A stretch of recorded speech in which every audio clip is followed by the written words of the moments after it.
Since the beginnings of motorsport, the Isle of Man has been the gathering place of motorcyclists of the world. In this sporting age of concern for safety and sophistication, the TT races are a declining influence, but the disciples of road racing have hardly noticed.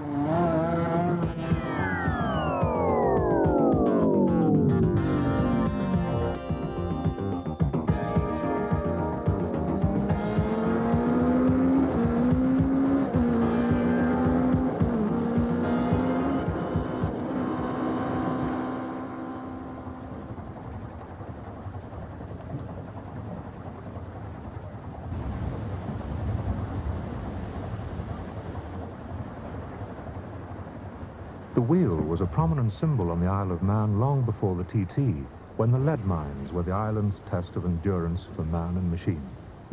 Even the national emblem implies circular motion, and the motto that goes with the three legs of man means, "It will stand wherever you throw it." It's an expression that is especially poignant when related to the TT races.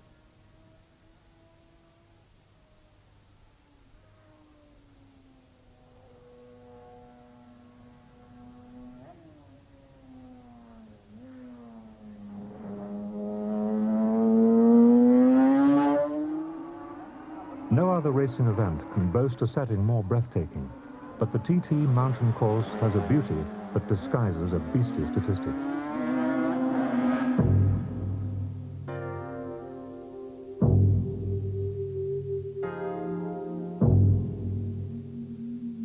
"141 lives have been lost in 80 years of racing here, and the TT has had to ride out more than one attempt to destroy it. Through all, it has survived and developed.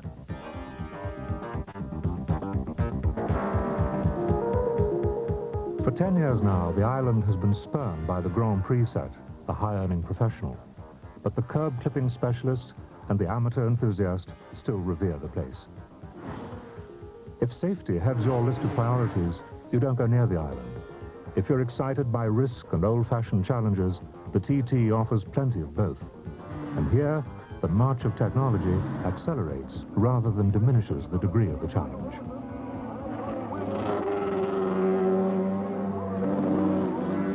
Those who rise to it are fanatical, a point that is proven in the most dramatic of mishaps on the way to sporting glory. This is Strangford Lough, Northern Ireland, just across the Irish Sea from the Isle of Man. Every year, dozens of Northern Ireland's road racers and their machinery are ferried by fishing trawler from the harbours here to Peel or Port Erin, 4 hours' journey away.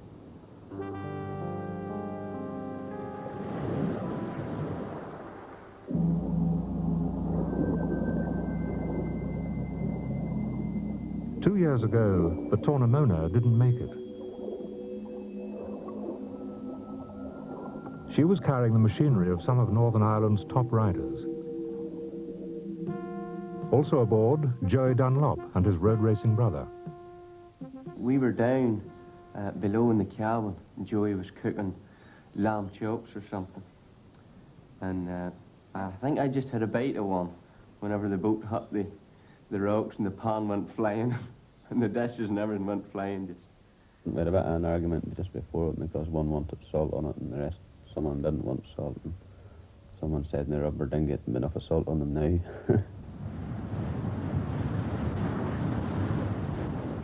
I think the worst bit was standing on the front of the boat watching the bikes all go down below the water. You know, it was, you could have just felt like gritting. You know, you can see thousands and thousands of pounds worth and weeks of work just singing below the water.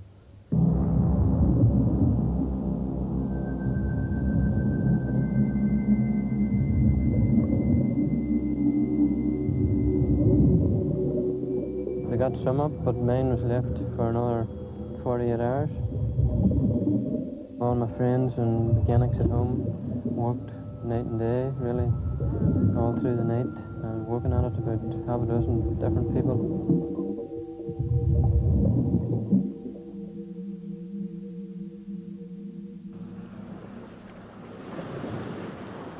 We got it to the race, but it broke down on the second lap and never really went right then after that, you know.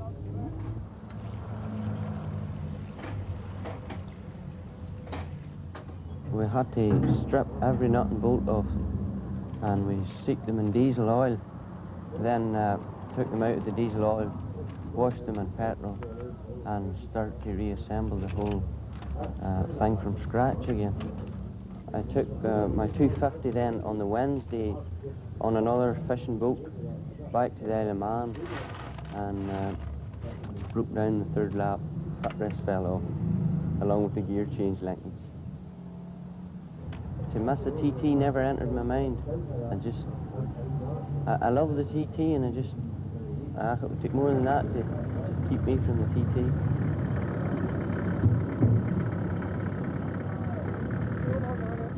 So, 12 months on, the expedition party assembles again for a renewed assault on the island. Racing commitments at home allow the riders to fit in with the infrequent visits of the Isle of Man steam packet to Belfast, so the trip to the island at least should be incident-free.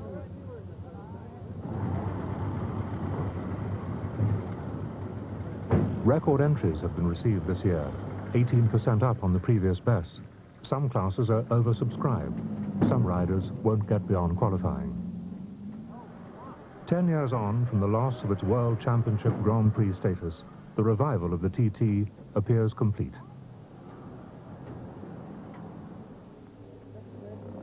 The nadir was the mid-70s.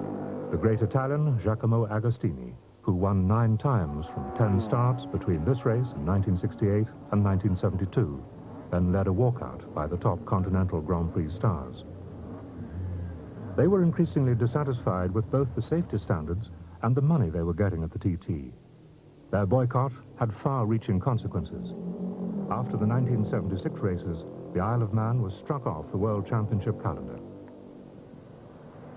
A steady decline into obscurity might have followed. Instead, the island's fightback was immediate.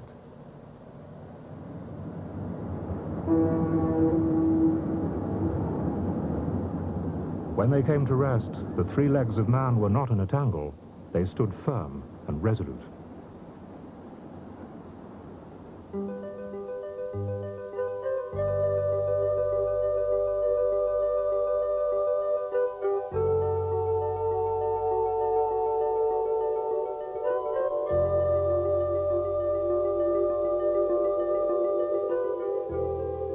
This was only to be expected, for the Manx people are as independent as any island community can be and fiercely protective of their traditions. Although one of the British Isles, the Isle of Man is not a part of the United Kingdom and is well used to going its own way. Its 1,000-year-old parliament considers United Kingdom legislation, but makes its own decision on whether to accept, amend, or reject it. One of the more striking differences with the United Kingdom is the income tax rate, 20% across the board, which, along with the absence of capital gains tax, wealth tax, and estate duty, makes the place irresistible to the wealthy. Like racehorse owner Robert Sangster, who resides here at the nunnery. Racing driver Nigel Mansell, comedian Norman Wisdom, and supermarket tyro Albert Goubet are others attracted here by the financial package which was put together 25 years ago to bolster a flagging island economy.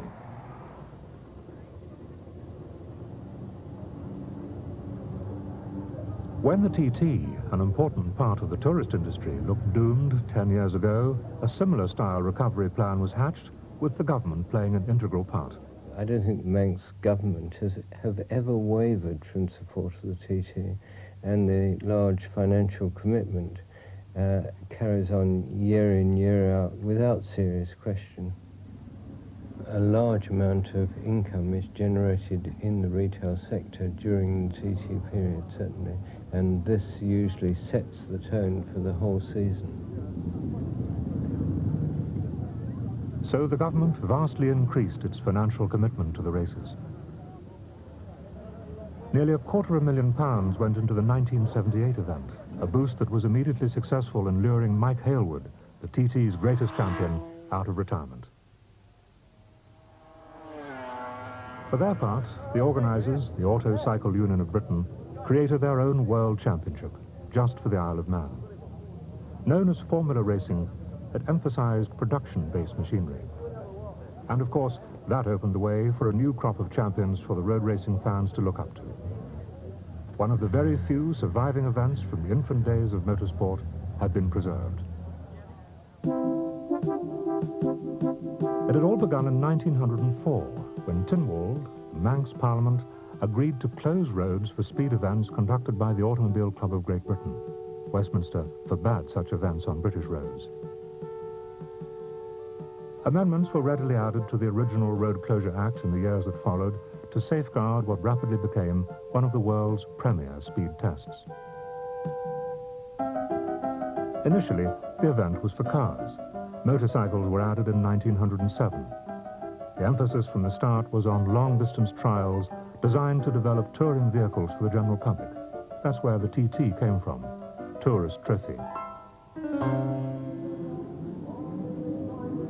Even now, the racing takes the form of a time trial. Riders set off in pairs at 10-second intervals, aiming for the fastest time over a 226-mile journey. Little, in fact, has changed over the last 80 years.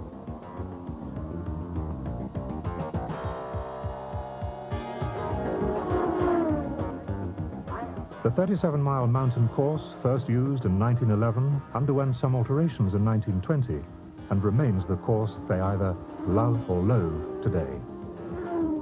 Some sections have been widened, others made smoother, but the true nature of the course remains untouched. A myriad of corners, seemingly similar touring speeds, but critically different at 130 miles an hour.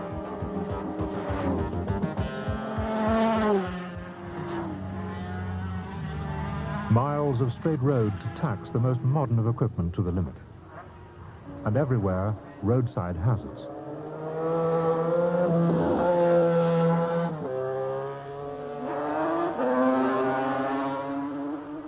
Racing here demands the utmost discipline and respect from every rider, no matter how familiar he is with the course.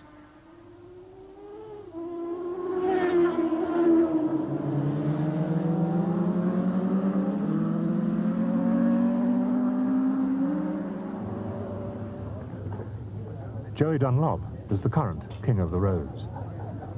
The challenge for the TT is always there, especially for me, because I prepare most of my own. You know, and every year you go, something else goes wrong. You know, you find out different things every year. You don't even set your bikes up till the same for the TT. You know, it's really hard to explain. The like my Formula 1 or the 500, you're not setting them up for really top speed. You're setting them up so they're easy to ride and they handle really well. The suspension has to be a lot softer for the TT. But if you take it to a short circuit, it would be no use because it's not grip well enough.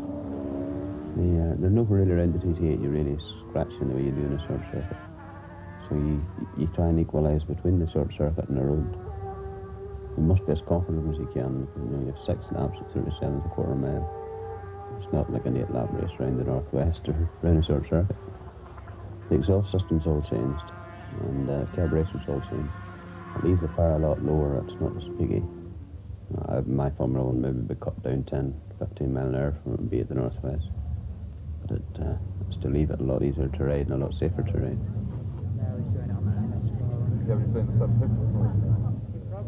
You have to realize that the TT rider is talking a different language from you and I. The science of safe riding to him means top speeds of 180 miles an hour and average speeds over the duration of a race of 115 miles an hour. And he has a quite different concept of personal welfare. Broken bones, ruptured organs are all just a part of the trade. Bad experience last year because I crashed 3 times. 2 times really badly. The last one was the hardest. I broke the ankle and the season was finished last year after the TT for me. But I'm perfectly okay now. I like the feeling and all the area around the Isle of Man, and so I will come. I think as long as I'm on a race bike, I will go to the Isle of Man.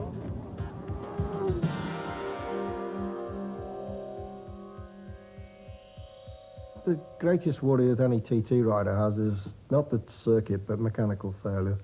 And 3 years ago, after 25 years of riding here, never having an accident, unfortunately, that just happened to me at Bluff Bridge, and it gave me a very bad accident. But the unshakable enthusiasm of the road racer is built on calmly accepting the smooth, and Bill Smith's case, 4 TT wins with the very rough. I had both legs very badly broken and the pelvis, both my elbows and forearms broken, and back injuries, and kidneys stopped working for a fair while, so I was pretty badly knocked about. What has brought me back? Same thing as brought me in the first place. I just like the Isle of Man. It was in 1981, the senior race, which had been postponed from the Monday. The Monday race started in bad conditions, and they deteriorated.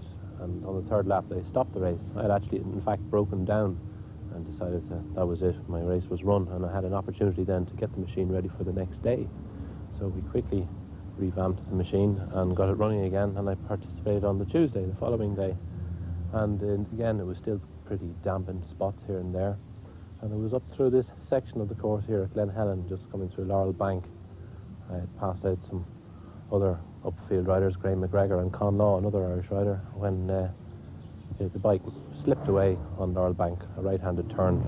The machine skidded away from me and went reversed into the embankment and caused the immediate spinal injuries, of which I was not aware of. By the very fact that I was lying on the ground and couldn't feel anything, I thought I wasn't even injured. It was something I was always conscious of. I knew it could happen, and immediately I set my mind into preparation of, now I've got to accept it from here. There's no going back. It was that mentality and attitude I think I took right from the start, which gave me the strength to go on through and through. That and the support of everyone involved in the racing game. No amount of punishment, short of death itself, will turn the bitten shy. It is 1 year between, and I think I'm okay in the circuit and have no problems. I think most people who race in the Isle of Man, it's a labour of love. It's certainly not done from financial interest. It's something you like doing, and when it's deeply ingrained in you, it's hard to get it out of your system.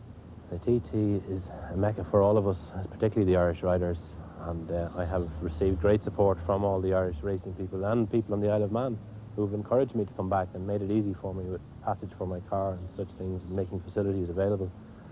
But the actual attraction of the place is to be amongst those who have supported me through my worst moments, and I haven't felt I have been away.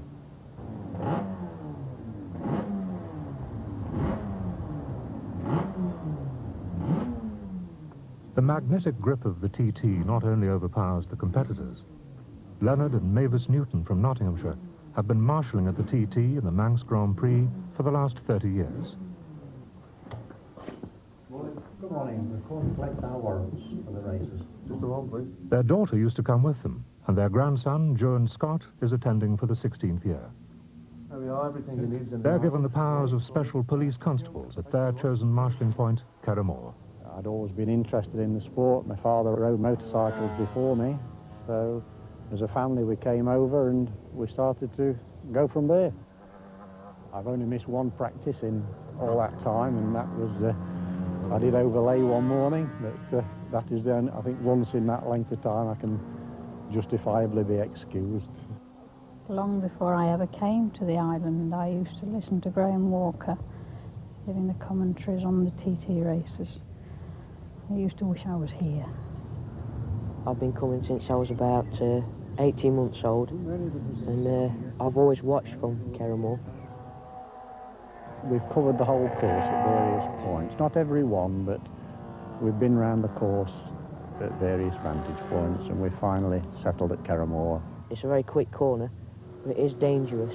They come down from about 120 to 150 miles an hour. And some of them, they're brushing the bank on the other side of the road, and the grass will never grow on it. There's always something different to see in the way that the competitors take the corner. Unfortunately, some of them you know jolly well from the top of the hill as they're approaching the corner. They're going to have a jolly hard job to get round. Fortunately, most of them do.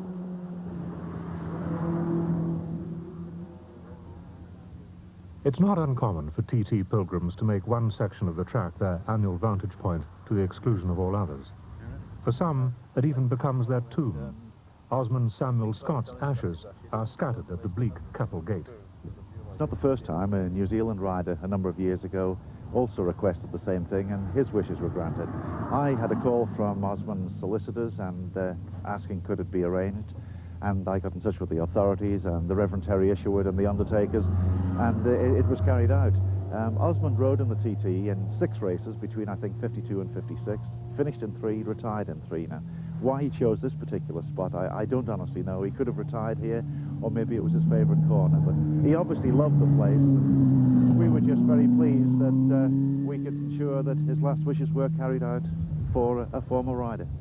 I remember that the reading we chose was from the psalmist. I will lift up mine eyes unto the hills, and one could not choose a more beautiful spot to have one's ashes scattered. What we did was to have the service here, and then we simply scattered them down on the ground here. But where there's still life, there's a compelling commitment to the challenge, even for those whose racing days are past. The rider who's hung up his leathers for good will still willingly delve into his memory bank each June to offer advice to the current generation who come seeking it. Billy McCosh rode a matchless at the TT during the 60s. He was never a winner, but nobody strove harder for perfection, and the study he made of his own riding later helped hone the skills of one of the most successful riders of modern times, Yorkshireman Mick Grant, 7 times a winner here.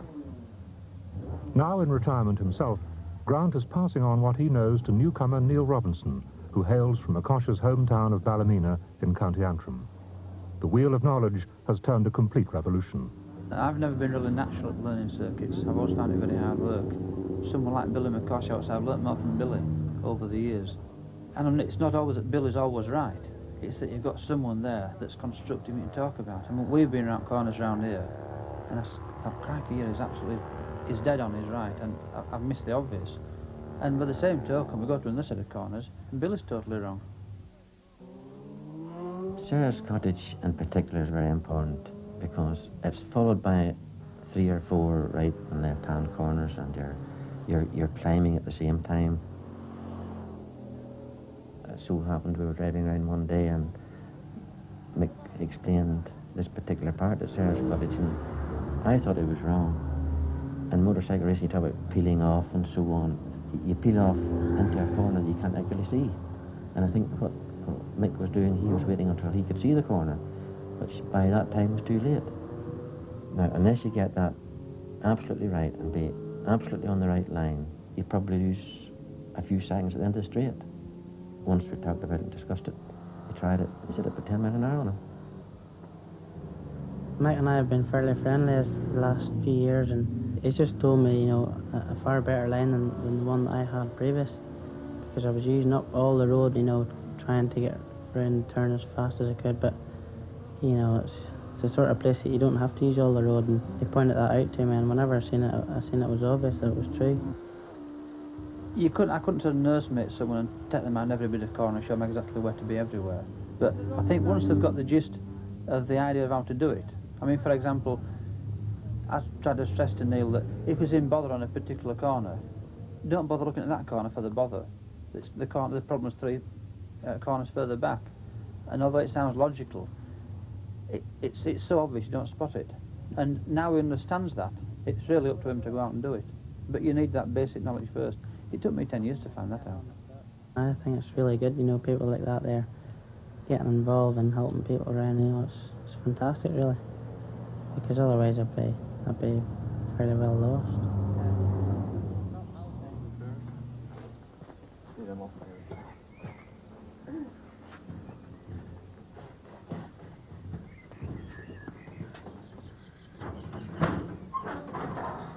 4 o'clock on a Wednesday morning.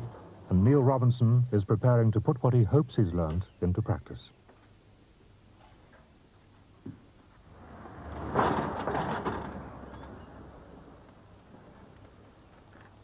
Getting up with the birds is another tradition unique to the TT.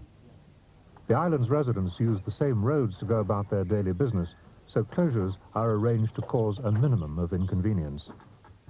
I don't mind getting up early in the morning, but I've heard some other people complain about it, but I think it's fine. Well, me being a newcomer, you know, I want to go out and learn, and I think it's not bad. It's exciting and all, and probably a bit jelly, but well, I find it's good.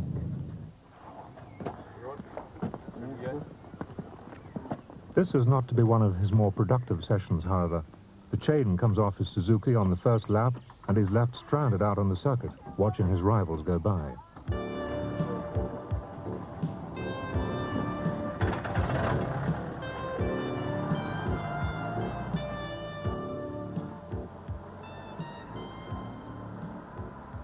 But Robinson's misfortune is as nothing compared with local rider Ian Ogden.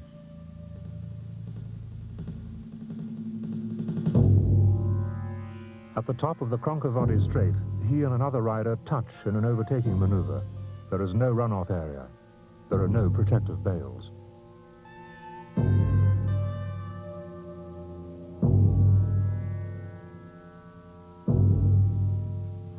It's just the most unfortunate accident. You can't lay blame to anybody. The true facts will never really be known, but he died doing exactly what he wanted to do. It's a cliche, but it's perfectly true. He got much pleasure from racing, and nobody could deny the pleasure he got. He thoroughly enjoyed it. In his life since he was 16. If anybody could see his face when he'd been racing, then they'd appreciate just what sort of pleasure he really got from it. It's entirely up to him. He was old enough, he knew exactly what he was doing, he knew all the risks that were involved in what he was doing, and he was prepared to carry on. As I said before, he got so much from it, nobody could deny anybody that.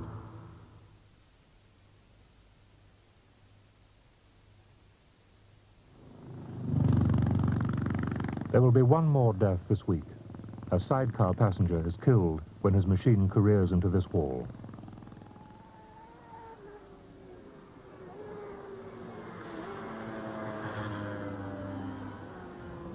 Practice ends appropriately in the gloom of a Friday evening. For the opening race on Saturday, the Formula One World Championship round, Joey Dunlop has qualified second fastest. Neil Robinson has posted the 12th fastest time, the best of the newcomers, but is still a frightening fraction short of knowing his way around. I mistook one for one particular bend for another one, and one was down one gear, and then the other one's flat out, and I took the first one, which was supposed to be down a gear, I took it flat out, and just in the middle of it I realised it's supposed to be down a gear, so I knocked it down a gear and just got around it nicely, so I managed not too bad. What do you mean by getting around nicely? Well, I got around it, I suppose, and I suppose that's the main thing, otherwise, because it's a real fast place, you know, when you're flat out you're doing, well, that was in the production bike, probably 150 mile an hour, and if it had went down then, I don't know what would have happened.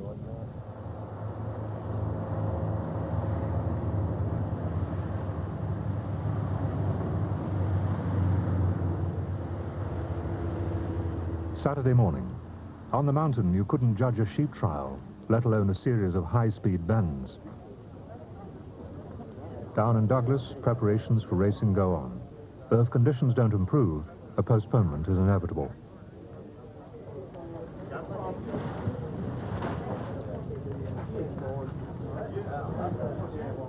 It's business as usual in the scrutineer's tent.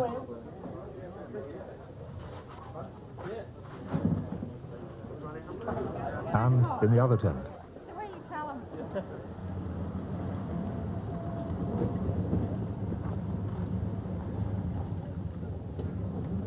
For some fans, just turning up is a military operation. This one, a man of enduring status, even without quo, is drawn by instinct to the rowdier side of island life. I'm used to noise, mate. No, great. Noise, if it's noisy, great, you know, keep it going. There wouldn't be many of the island's wealthier residents who would mix comfortably with the TT crowd, but John Coghlan is one of them. Well, if the weather's going to improve, I'll probably go up to Craigna Bar and watch the bikes from there with some friends of mine from Brazil, Trevor Baines and some buddies, and we're all going to get up there and have a few drinks and something to eat and watch the bikes.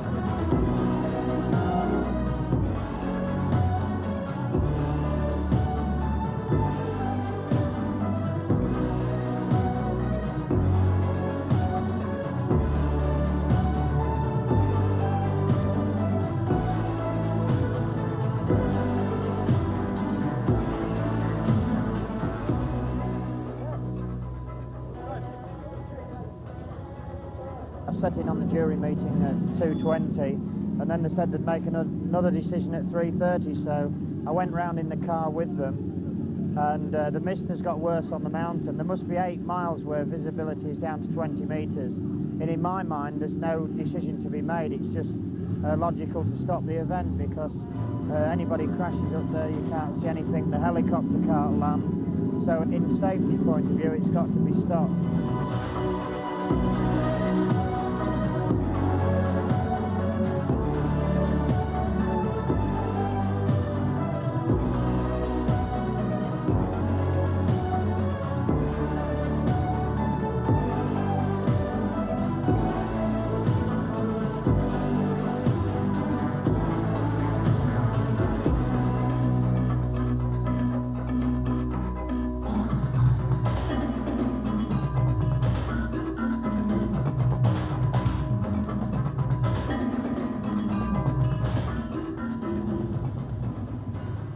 Mad Sunday. No racing to write about, so Barry Sheen is called on to rescue the front page. Actually, no one on the island needs reminding that the former world champion doesn't care for this place, but they're reminded just the same. You couldn't say there's a total disregard for safety here, with Saturday's race program postponed and the rearranged schedule for Sunday in serious jeopardy for the same reason. Nobody even bothers to turn up. It looks that bad. And an early decision is made to delay proceedings for yet another day, so the real road races can get down to the serious business of the Mad Sunday thrash.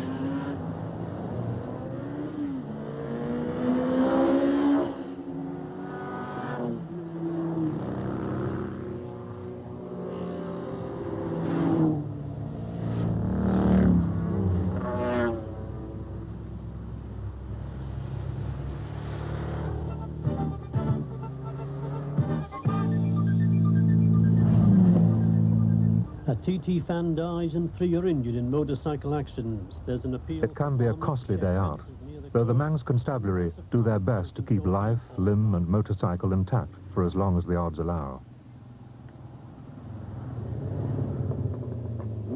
The atmosphere is electric, and I think the men enjoy that. Certainly at the end of the fortnight, I would say one is as glad to see them go as one was to see them come, purely and simply just because you're so tired. The men are told about a month in advance that all rest days will be cancelled. They know from one year to the next never to book a holiday for that fortnight. We just could not cope without being at full strength. So they know 18 hours a day for the 14 days will be expected.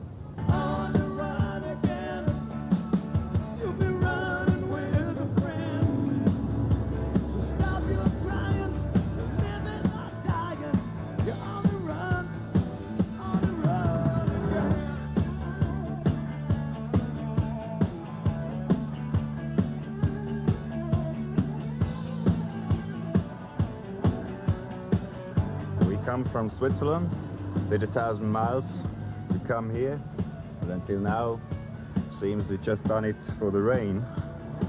Just go from cafe to cafe, have a pint here, have one there. That's it. Waiting for.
Monday.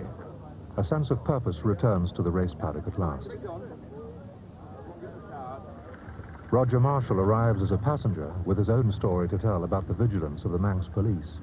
The other day I was just cruising down Sulby Strait. It was a nice day. I was off to see Roger Burnett, my teammate. Had the shades on, listening to the music, and next thing there was a gun in front of me.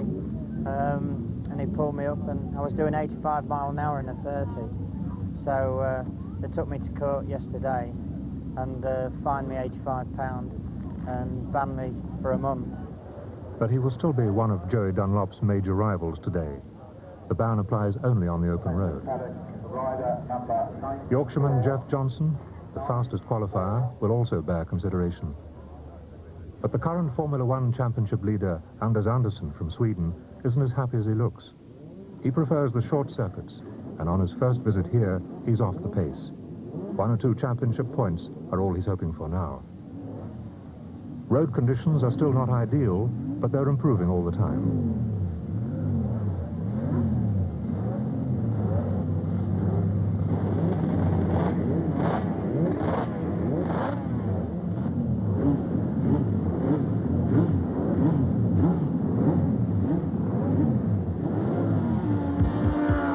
Klein leads the 100-strong field away.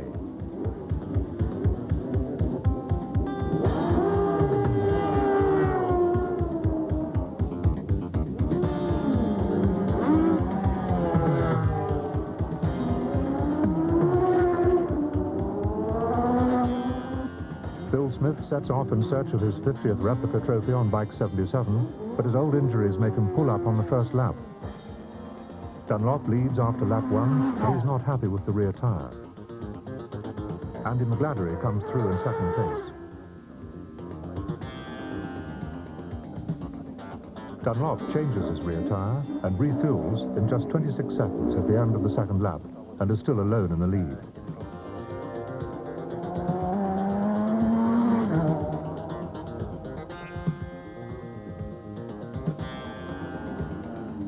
Jeff Johnson has made steady progress to take over the runner-up spot from McGladdery.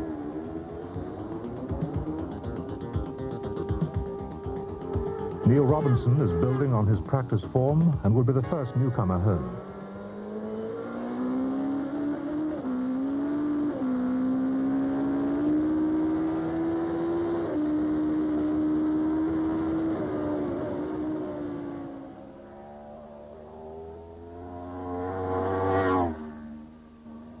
Roger Marshall is caught doing 30 in a 185-mile-an-hour zone. This time, the lapse is mechanical, an engine misfire. There's nothing to impede the relentless Dunlop, though, as he comes down to take his 4th successive TT win in the Formula One class. Johnson is more than a minute in arrears, although, to be fair, his is a more standard version of the Honda racing machine. Then comes McGladdery, the first privateer home. Klein has done better than last year. He's 10th, but Andersson can manage only 12th and loses his World Championship lead to Dunlop. Robinson finishes just ahead of him. I just wish that I'd been proper tyres on. I think it would have went a lot better, but I was really pleased that I got round so fast, because there's not many newcomers that's done it so fast, I don't think. The old master Dunlop is also quietly satisfied. It's just as well he doesn't know what lies ahead.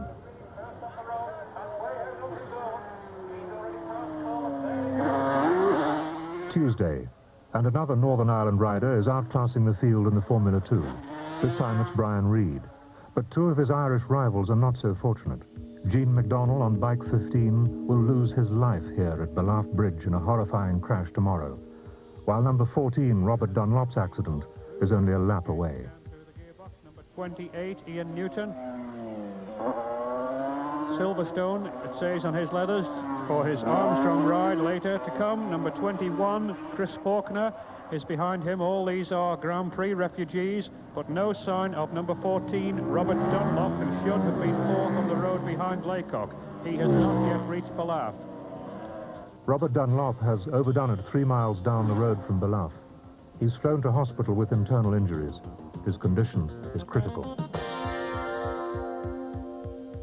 Brian Reid fulfills a career-long ambition in winning his first TT title. But this is a sport in which jubilation can never detach itself from despair for long. Reed knows that from experience, and a chilling reminder awaits him in his next race. Wednesday. Joey Dunlop has recovered from the immediate shock of his younger brother's injuries and is preparing to ride the junior TT. Robert is already mercifully off the critical list, so for Joey, it's back to business. His luck has definitely turned, though. He will crash himself in this race, remount, and then retire with a broken exhaust. In 1985, Brian Reed had badly broken a leg in his very first race after winning the World Formula 2 title. Today, he crashes again, and this time it's a broken collarbone and wrist. I'm sure you can hear it now, but there's no alarm about Brian Reed, but very definitely the machine seized as he came down to here. And here now Worse is to follow as Gene McDonnell approaches the notorious Balaf. But it was always obvious that Paget has got the ability. He just needs to rely a bit. Oh, my God, fathers! Oh, dear. This is a very serious accident here. Very serious accident here. I'll return you to the Rothmans commentary box at the grandstand. The helicopter taking Reed to hospital has startled a pony, which bolts right into McDonnell's path. The rider is killed instantly.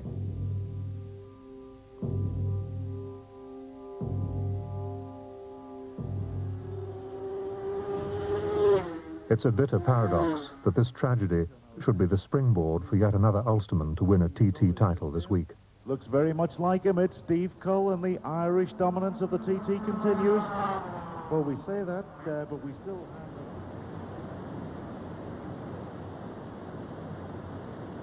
have... Thursday is the only rest day of the week, a day for reflection, discussion, argument, with safety, as always, among the favoured topics. You've got to obviously look at all the protection as much as you can, but you can't over the fact that it's a road race, and I don't think you can change it. As long as the drivers like to come here, and this year in record numbers, I think we must take that into consideration. The thing that could well stop the TT is if the drivers didn't want to race here. But this year we've got nearly 1,000 entries. So I love the Le Mans especially, and to come here to win, that's been my ambition. And I've won a world championship, and that was my ambition as well, so this week has really fulfilled them all, really. I suppose sometimes you think that it's a bit dangerous and fed up getting hurt sometimes, but there's nothing else really left for me to do. I have to keep on doing what I'm good at. Some people can live without the element of risk, and other people feel they need it. It's up to the people organising it to make it racing as safe as it possibly can. It's far better to be done as it is done, in a controlled environment as we try to do, than to go charging like idiots along public roads. They're not involving other people in what they're doing. They know the risks, they take the risks, and we try to control that as much as we possibly can to minimise them. I've always been critical of the ACU and the way they've run it. The marshalling is good, but we need more marshals to make it safer. You can put a few more straw bales round, but quite honestly, they don't want to just make the thing look good. I mean, I think the way it can be made safer is to up the qualifying. You know, there's too many people going around at the minute that really shouldn't be in the TT, that haven't got the speed or the ability to do it. And at a time when we're getting record entries, surely this is a time that can be more selective on the riders that take in. They've got to have an international licence to race here. They've got to qualify for the international licence, and if you, say, put up the practice times to ensure they get a higher qualifying time, you then make the practicing more dangerous. I think you must accept that anybody who's qualified for an international licence is really qualified to race here. The attitude towards change that has prevailed for the last 80 years is not easily eroded. Even the new grandstand, the most significant development this year, has been built largely in reaction to the Bradford football disaster. The wooden stand it replaces had been in service for 60 years.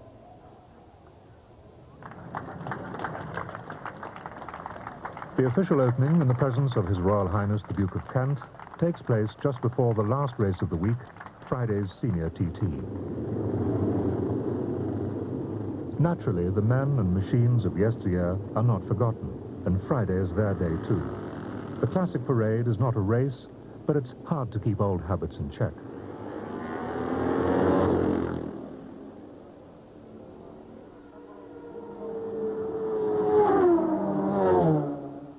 The senior TT, which follows, dates back to 1911 and is, by tradition, the premier race of the week. But it won't be fondly remembered by our men.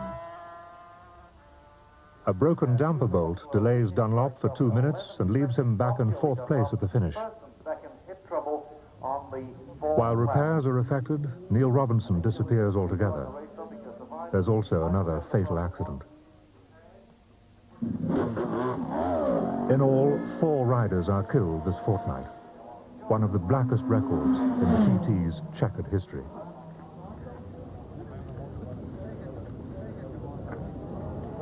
I feel the worst week ever I had really at the TT. But not too bad, you know.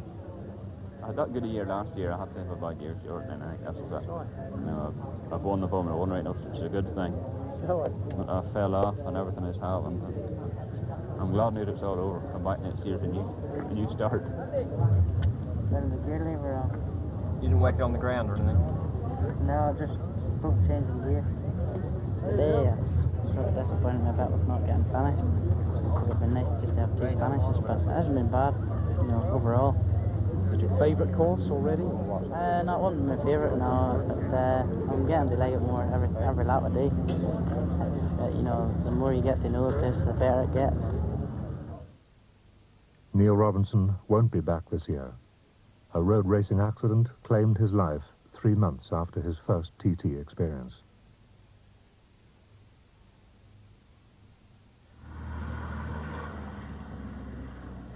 Robert Dunlop will be back.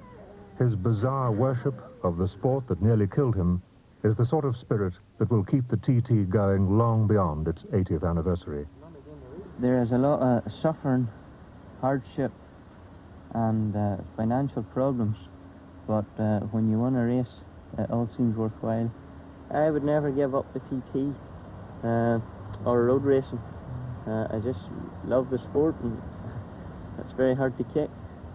The excitement, the thrills, and the spells, that's the excitement, isn't it?